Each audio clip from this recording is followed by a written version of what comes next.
Hey everyone, I'm going to do this one in French, but I'll add details into the description so you know what I'm talking about. Hier j'étais devant la télé, je fous la 2, bon, j'ai envoyé spécial. Sur le coming out des jeunes homosexuels en France, tout ça. Bon, donc je regarde ça, ok, bon, c'était un peu larmoyant parce que ça parlait évidemment du rejet, des jeunes, les pauvres. Il montrait un passage où t'avais genre, tu sais, des intervenants qui débarquaient dans des collèges et tout. En plus, ils débarquaient dans un collège du Gers. Genre perdu en pleine cambrousse, un peu comme ici, tu vois, parce que moi je suis dans le sud-ouest aussi, et bon, il y avait plein de questions et tout, pour savoir un peu quelles étaient leurs impressions sur le sujet. Et à la fin, n'empêche que quand les intervenants leur demandaient si t'étais homo, est-ce que tu le dirais, tout le monde répondait pas question.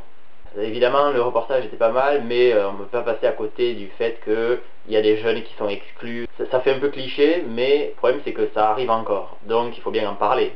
Mais de l'autre côté, j'ai halluciné. On est en France, 2010, donc 21e siècle quand même, et t'as encore des gens qui te regardent de travers. Mon Dieu, mon Dieu. D'un côté, ça m'étonne même pas, mais de l'autre, j'étais à moitié quand même choqué. Je me disais, mais c'est pas possible qu'en France, il y a encore des gens qui réagissent, qui a des réactions comme ça.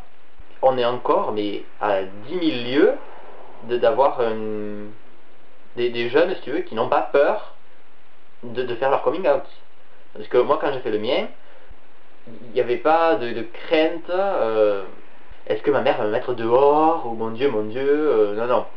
C'est pas un motif pour mettre les gens dehors. C'est pas une maladie, c'est pas un choix. C'est juste quelque chose de différent. Donc j'avais pas cette angoisse. Ça n'empêche pas que ça a été quand même le truc le plus dur que j'ai jamais fait. Et quand je vois ces genres de situations à la télé, je me dis, c'est terrible quoi. Je me dis, je pense à ces gens-là quoi. Et s'il y a des gens qui regardent et qui se disent qu'ils sont dans une merde pas possible et tout, le truc à leur dire c'est, peu importe dans quelle merde vous êtes en ce moment, ça finira toujours par s'améliorer.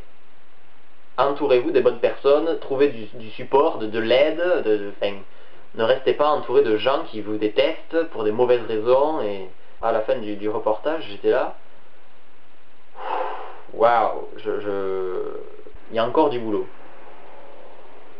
Tant qu'en grandissant, tu n'auras aucune idée et que tu auras l'impression que tu peux parler à personne parce que personne n'est concerné, personne n'est au courant et personne va apprécier, il y aura toujours des gens rejetés. En plus, quand tu as tes cours, que toi tu es en train de grandir et qu'en plus tu te rends compte que tu es homo, quand tu es tout seul, c'est moyen. J'aurais trop aimé par exemple pouvoir débarquer sur YouTube et avoir genre un peu de support, même si c'est que par internet ou quoi, me dire déjà, je suis pas tout seul dans cette situation, deux, il y a des gens qui sont passés par la même situation et ils s'en sont sortis et ça va mieux pour eux et voilà.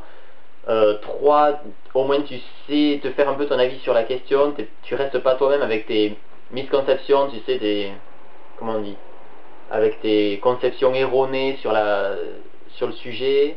Enfin voilà, le plus important c'est vraiment de pouvoir parler, de partager l'expérience avec quelqu'un.